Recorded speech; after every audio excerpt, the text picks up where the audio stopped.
How's it going, everybody? My name is Christopher, this is my dad Layton, and this is the Oosthuizen Show. And today we're talking about the stubborn, hard-headed dogs and how to work with them, how to get past that stubbornness, how to encourage your dog into actually working for you. But first, we're going to get a little bit of word from our sponsors.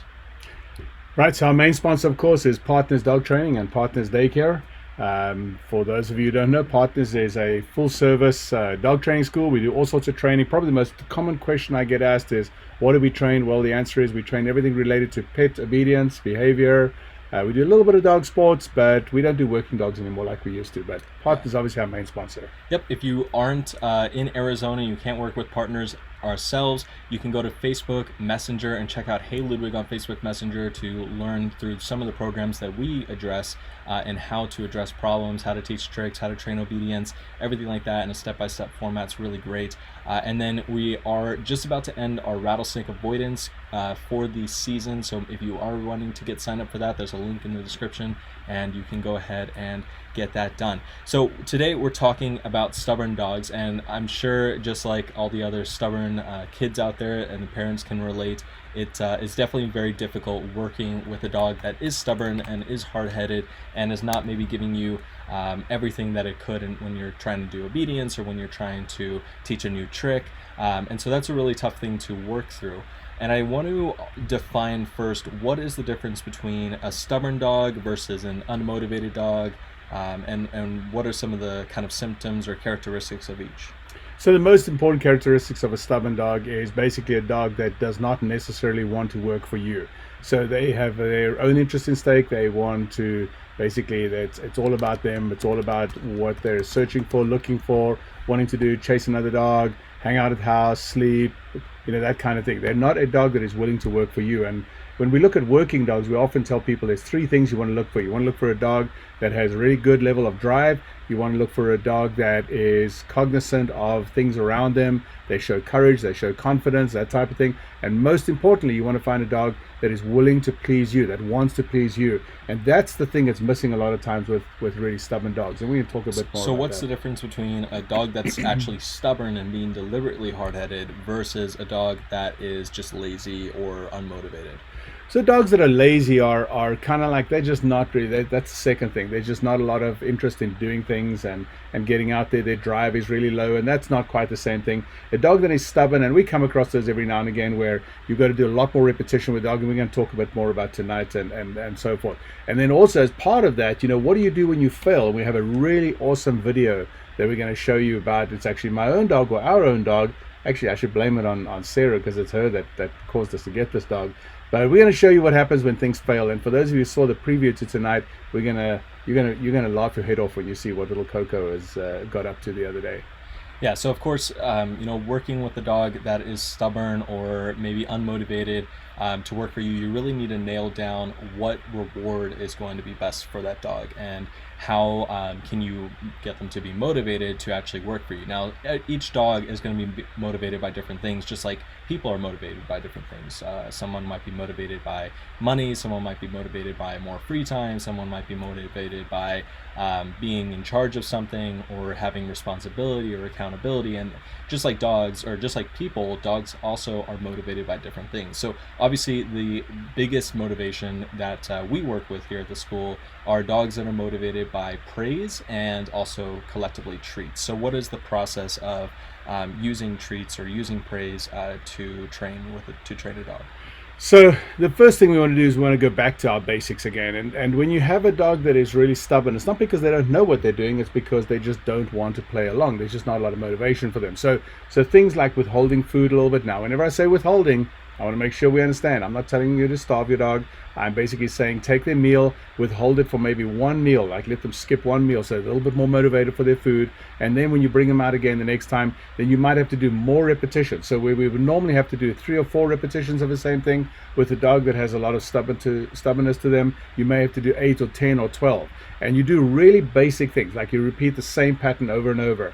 The other day we were talking about up at the one shooting range, and I was working with somebody or telling somebody, and then I helped somebody else follow up this week, where I basically said, choose some real simple behavior. Basically, walk forward, stop, and sit your dog. Walk forward, stop, and sit your dog. You do that over and over and over to the point that it's driving you crazy. And what that does is it creates more of a pattern, P-A-T-T-E-R-N, in the dog's mind to repeat that behavior. And that'll help you a lot of times bridge through that stubbornness. And another good ratio, when you are working on something that's maybe new and maybe your dog is maybe not getting it or is being stubborn in that particular instance, and you know generally that they tend to work very well for you, sometimes when you are learning something new, just like people, and you start to maybe not do it well or you start to fail, they can read that energy from you, and so they might start to even shut down themselves. And the way to kind of get over that hurdle, get over that bump, is to go back to the things that your dog does really well and that you know how to do really well, back to your foundation, back to your default behaviors, so that way you can have more positivity inside the training session, more encouragement, more praise. If you're working on correcting an issue and your dog keeps failing and keeps going back and performing that issue again consecutively, then again going back to obedience or taking a step back in your training and allowing more positivity to be installed. And a good ratio that he always brings up is a 4-to-1 ratio. So if you have to correct your dog one time, then having 4 things that you can praise and reward your dog for is a really good way to get over that that constant, I guess, like dragging failure that is Right. Learning something new or correcting an issue that needs to be corrected. So And keep in mind that dogs are not being mean or being bad when they're being stubborn. They basically are just saying, this is not really what I had planned for my morning, right? I had planned I would go chase this bunny, or I would hang out around the house, or I would go sniffing through the garden. And then you roll out there with your obedience leash and you say, okay, now I need you to walk at heel. They're just not motivated to do that. It doesn't make them a bad dog. Now, having said that, you do sometimes get dogs that are just really tough, just really bad. They're just not motivated to work for you at all. Fortunately, we don't see that very often. When we do see it, it's normally something we're going to address one-on-one. But there are some dogs out there and that have to have that approach, and that's something we're going to deal with separately or as a individual lesson. But just keep in mind there are some. Yeah. So let's show that video. I finally got it running on my side. Well, kind of leading into that. So there are going to be times where, say, you've been working on an issue with your dog, whether it's resource guarding, whether it's reactivity of any kind, whether it's just trying to learn a new trick or obedience command, something that you're working on that maybe your dog does successfully and is making progress in. And then one day, things are different, whether they have bad days as well, just like people have bad days. They might wake up on the wrong side of the crate. And so then they kind of set back maybe in that training a little bit. And that's kind of what we're going to show you in this video here. So why don't you, before we kind of get into the video, just do a really brief overview of what Coco's kind of story was before this. So the interesting part about Coco is actually my daughter's dog. But when Coco came to us, she came to us from a client, and they were having some reactivity issues, which is a nice way of saying the dog was trying to eat them. And we've been working on this for some time, and of course everybody who meets Coco, she's this tiny little dog. You'll see her here in a second, and for those of you watching our podcast, you'll see that we have had her on in the past, but she's improving and she's doing well. But every now and again she has a relapse, and one day she was doing this, and Sarah managed to get some of it on videotape, and you're gonna basically see what happens when it fails and how we address that. And then we'll show you another video of what I did after that to train her. We'll chat for a while. So when we go to the video here, we'll be able to talk for a second, so just listen in and check out little Coco, who I might remind you is just like a few pounds. That's it. All right, so here's Coco in her crate, and you can hear Coco's growling at Sarah leading up into the crate.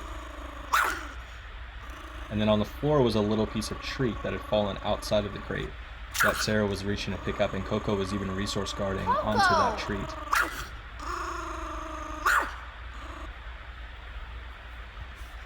So there are actually a couple of things going on here. First of all, you're dealing with a resource guard, which is obviously, as Christopher was saying, the little treat on the floor, which, like we said, she just dropped out of her mouth.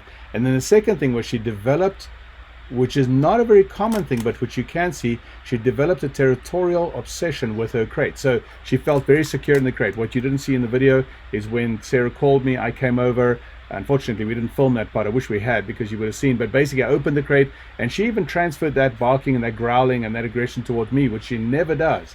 So she just felt like so contained in that crate. So if you're opposed to crates, this would be something that would fit into your world. But it's easy to fix, and from our side, we're going to show you here in a minute of what we would to remedy that.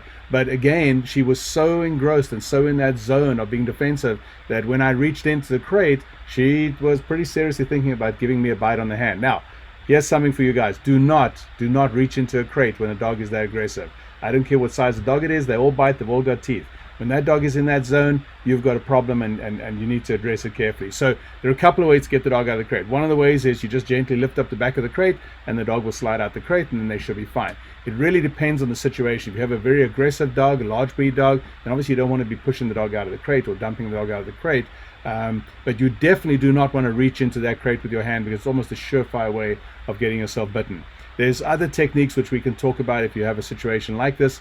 You can use a catch pole to bring a dog out. I'm not a big fan of catch poles because it creates more anxiety and more negative energy, and it just makes it a lot worse. And especially if a dog has come out of a rescue environment, you put a catch pole anywhere near them, they recognize that catch pole, and that just lights them up, and then we have a much more serious problem on our hands. Another way you can do is just basically just chill out, let the dog settle. You can use a little scoop. So we've got little tongs that we can reach in and pull the food out, and a lot of times that'll reduce the stress and kind of deflate the whole situation. In this particular case, I felt confident enough to be able to reach in and pull Coco out of the crate, and now we're going to show you the next video. And this is what we did. We went to a different type of training, and now we don't feed Coco in her crate anymore. Yep. So we can actually narrate over this one. So here's the bowl of food. This is Alessandra, because Coco's Alessandra's dog. So you can see Alessandra making Coco sit, again establishing obedience. Then when Coco's sitting and watching, setting her food down. Now technically you could argue that the bed that she's on could be again another territorial thing, and that she could start to resource guard again, but it's a little bit less security than the crate provides. And then you can show you're seeing Alessandra picking the bowl back up and then bringing the bowl back again to desensitize Coco to the fact of taking and removing the food. Now, what you caught there was Alessandra reaching down and petting Coco on the head, and you actually saw Coco flinch a little bit and looked as if she was going to start resource guarding again. Yeah, a little bit. Probably not what we should have done in that particular instance. So what we're not showing you, and what unfortunately I don't have all this video on it, just pause that for a second. Yeah, we can't pause, but there are a couple of things. First of all, we didn't put a lot of food in this bowl. We only put a few little kibbles in the bowl to start off with. The second thing is you're not seeing the first time we actually trained this. We'd actually done a training session just before this, which I didn't unfortunately videotape. I wish I had now, because you could have seen that sort of that flow or that timeline of going through. This was like our third training session, if I remember correctly. So that's why Alessandra was really practiced. In the beginning, Alessandra was a little apprehensive to go up there, and I would not recommend you do this with a small child unless you really know what you're doing. And Alessandra would definitely qualify as a small child. She's 10, and we don't necessarily want to put kids at risk in a situation like this. But as I said, we had tested this, and I'd actually taken the bowl and put the bowl down in front of Coco, and then taken it away, then put it back, then taken it away, and then after that I had Alessandra come in and do that, and that's unfortunately when I filmed it. So there's a lot of things going on here. Right, and another thing that you could do is also hand feed dogs. Yep. So that way, right. So they have more of an association of taking the food from your hand, and therefore they don't get into that whole resource guard thing as much. Now, again, for about the 10th time tonight, I want to emphasize, when you're dealing with resource guarding and aggression, there are a lot of variables that can get you into trouble really quickly. It's one of the things that I would recommend that you bring in a sort of a professional trainer, somebody who really knows what they're doing in, especially if you have a larger breed dog. Don't do this on your own, because there's a lot of things that go wrong. What you're not seeing is that I was reading Coco pretty well at that point in time, and I was also standing in the background as I was filming until Coco settled. So that voice puts a little extra sort of emphasis on the control side. We also had done a little obedience with her just before we did that, because we wanted to make sure that our foundation was solid, and you could see that was a pretty successful training session. We haven't had any issues since then. This was a couple of weeks ago, I think, right? No, about a week and maybe a week and a half ago. The initial issue was about a week ago. Yeah, about a week ago, and we haven't had any problems. We don't feed her in the crate anymore. Now we actually move around the house. So this particular one you saw was when she was being fed in the kitchen, and it's actually in one of the other dogs' little bed. And then since then we fed her outside. We bring her into my office, let her put her food down there. So we're changing those locations, and the whole point of doing that is that the dog does not become a resource guarder of the territory, the space or the area that it's in. It's an area that moves around. So let's talk about now. This is obviously resource guarding, and I don't want to dive super into resource guarding, but looking at stubborn dogs, what about a dog that is resource guarding towards like a brother or a sibling, another dog essentially? And again, I don't want to dive super deep into resource We did guarding. another podcast a while back on resource guarding. If Yeah. you want to go and have a look at that, if you are having an issue with that, sibling rivalry, sibling issues are a complicated subject. There is such a thing, by the way. So I always recommend to people, don't get a brother and sister or two brothers or whatever Or from even the two same dogs litter. in the similar time frame. Yeah, or two dogs at the same time. A lot of times people say, well, I've got this dog that's having some issues. If I get another dog, that'll help. No, it doesn't. It actually makes it worse most times. There are exceptions to all these rules, but for the most part, we recommend you don't do it. So back to the sibling thing. So when two dogs grow up together, they often go through phases of sparring with each other. It's kind of the same as kids. I remember with Christopher really well. He has a very close friend, Connor, and when they were growing up, I could literally see all the different phases in their lives. They went through a phase where they would hang out, watch TV, all lying on the same bed at the same time, kind of thing, because they were little kids. And then after that, you saw the whole roughhousing thing come in, and they would wrestle with each other and run around the gardens and fight and things like that. Not fight in a mean way, but in a friendly way, obviously. And then as they kind of hit a certain age, certain phase in their life, that fighting, that wrestling thing kind of changed, and it took on like more of a macho sort of things, like, oh, we're not going to do this. And then eventually it stopped. And it was so funny because I was watching that and thinking that's exactly the same phases of development for a dog. So when we're training dogs, we also want to look at the same thing. We want to have a look at their phases that they're in. If you get two brothers, two siblings, two puppies from the same litter that are being raised at the same time, they progress at different stages. They're often not exactly the same. And you've got to take that into account. We advise against having two puppies from the same litter, but it can be done. If you're in that situation, you can call us and we'll kind of give you some suggestions on that. A big thing too with dogs that are stubborn is making sure to try and nip that in the butt early. Yeah, because absolutely. if you have a dog that's say 8, 6, 7, 8 months, 10 months, a year old, and you're seeing that behavior already, you really want to try and tackle it head on, because maybe it's not as big of a deal at that time, but they're eventually going to start going through those teenage years, quote unquote, and that's going to just continue to escalate, and they're going to keep pushing that line and keep trying to take advantage of more and more things, which obviously doesn't help you at the end of the day and just makes your life a lot harder, and it makes it a lot harder to correct those things later on. If you do get to that point, again, seeking professional help obviously is always really recommended, even if it is at the early stage, where you can get someone that can help you at least set up the behaviors that you need to, and then that way you can maintain them at home going forward. Another couple ways is to not give in. So a lot of people, they maybe don't have a lot of patience. They fight with the dog. Dog isn't doing the obedience commands, and then they just throw their arms up and say, fine, whatever, I don't really care. And then at the end of the day, the dog wins, and they know that, oh, I just have to last longer than mom, and I will be able to get through that. So let me play devil's advocate for a minute here. You're going to love this conversation. So there's a school of thought, and there's trainers out there that feel that is all nonsense. There's no such thing as hierarchy. There's no such thing as leader. So you can't be like the leader of your dog. You don't want to be a kind of like an alpha, because there's no such thing. And it leads us into a lot of these really heavy debates and discussions between trainers as to whether or not there's such thing. We believe here at school it's kind of somewhere in the middle. That's why we'll often say we have a balanced approach to training. So I believe that you do want to be somewhat of a leader, but a leader doesn't mean you beat the hell out of your dog because the dog won't listen. That's not being a leader, that's being an idiot. So that's not what you want. At the same time, you have to show your dog that they have to establish boundaries, the same way that we have boundaries in our lives. So when we talk about stubborn and we talk about boundaries, you must set your boundaries tight enough that you can get the results you want, but not so tight that it's like a nitpick on the dog all the time. Those dogs don't do well. Now, if you have a high drive dog like a Mal or a Shepherd or a Golden Retriever or Labrador, one of those dogs, one of those working dogs, some of the terriers and so forth, they don't really care. You can micromanage the heck out of their lives, and they're absolutely fine with that. You can literally just lay it down for them, and they will literally climb ladders. I mean, I have a dog, Crush. You guys have met Crush. He will literally climb a ladder for you if you give him the opportunity and give him the chance to do so. He will jump off the pool and swim, way more than the average dog, because his drive is so high. But obviously, if you come along with a dog that does not have that level, or it's a real strong stubborn side, that's not the dog you want to micromanage. I wanted to come back to a note that we had here earlier on, and somehow I missed that. So we're talking about training and motivating our dogs and so forth. And one of the notes that we've got here, which is a really, really good note. So a lot of times people tell us, my dog's not motivated by food. My dog doesn't care about food. Well, That's true, but you want to try looking at different ways to use food. So the first way is, like I said earlier on, where you withhold food for like one meal, right? Again, we're not starving our dogs. We just want them to be a little more focused. The way you can also do that is if you have a regular time. Let's say you feed your dog at 6 o'clock in the evening every evening. Well, you go along at 6 o'clock and you start making up the food, but then you take that bowl and go stick it in the refrigerator and walk out the kitchen. Your dog's going to look at you like, what the hell? Like, where's my food kind of thing. You walk back in the kitchen, reach back into open the fridge up, reach into the bowl, take like a tiny handful of kibble or whatever food you're feeding and give it to offer it to your dog. Chances are they won't take it. I'm talking about those dogs that are not food motivated. Remember, if you have a dog that's highly food motivated, he's going to take it no matter what. But chances are your dog will not take it. That's fine. You just turn around, take that food, put it back in the bowl, close the refrigerator, walk out the room. Just think as if you're dating, right?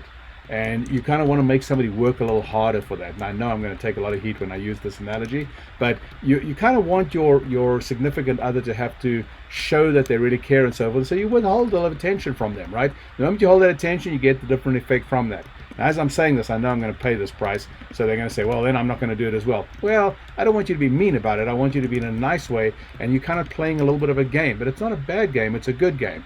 Making somebody feel special is in effect a game. So when you're doing this with your dog, you want to kind of play this game with them, and it really works.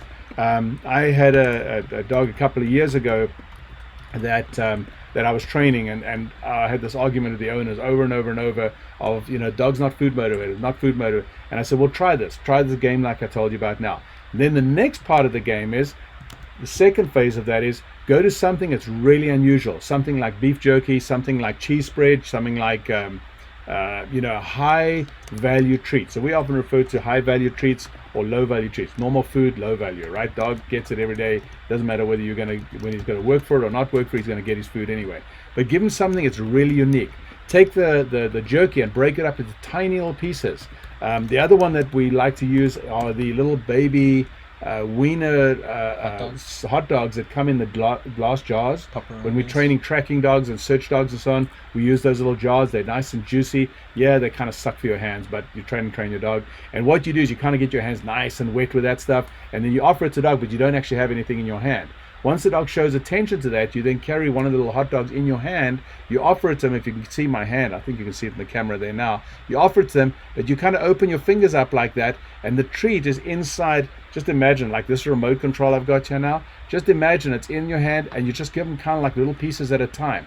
What that'll do is it'll teach. Yeah, that's a good idea. So Christopher gave me the lid. There's the lid. So I've got it in my hand. My hand's got all that nice juice all over it. If you don't have juice, then make sure you take their food and kind of squish it up in your hands a little bit like that, and then you offer it to them like this. So now that dog's got to stick his nose in there. Just the index finger raising up. Yep. Just the index finger and the middle finger kind of raising up, and now the dog's got to really work for it. If they're not hungry enough, then you go back, you put that food back in the bowl, turn around, walk out the kitchen, give it another hour and do it again. Just play the game and see what works and what doesn't work. It doesn't work on all dogs, but it'll work on a lot of your dogs. Definitely. Do you have any other points that you wanted to mention? Probably the number one thing, and I'm going to refer to my favorite subject, of course, is the whole emotional, motivational, staying positive type of thing. You guys know about our competition. We always refer to Bethany because she's been a great drive in my life. She's a pro tennis player, but on every day there's somebody's going to lose and there's somebody's going to win, right? Well, with your dog, a lot of times it's like that, and if you don't win every day, it's not that bad. Don't stress about it. Don't give up because it's a struggle. There are countless times, literally for the last 30 years, I would imagine tens of thousands of people that have said to me like, oh, this is so difficult, and you just hang in there. On Saturday, I didn't have anything going on, so I wasn't away for a change. And I walked out in the field. It was really cool seeing all the dogs training and working with their owners. And it's really cool. We can watch the line of the dogs. We can tell how their repetition is coming in. That's what you're looking for. And again, if you're struggling, then get help. Go see a trainer. If you're in Phoenix, obviously we'd like you to come and join us. But if you're not here, there's lots of training places around town. Just find somebody who does some motivational training or not motivational, what's the word I'm looking for? Balanced approach. So a little bit of correction, a little bit of pressure on the dog, but a lot of motivation. Like Christopher said, 4-to-1 ratio. 4 positive, 1 negative. Yep, and then also, finding a quiet place to train if you can't go to a proper facility, eliminating the distractions around you when you are trying to work on those new issues, when you are trying to teach those new commands, really, really helps and goes a long way. And then, of course, staying patient. Roma wasn't built in a day, and so keeping patient with your dog and going through it and pushing through it is a really, really good way to achieve the results that you want. So that's all it. I have. Yeah. Cool. Thank you guys very much for watching. We will see you next Wednesday at 6 p.m. We don't have a topic yet, but I'm sure we will think of a great one for you guys. So look out for that, and we'll see you next week. Thanks.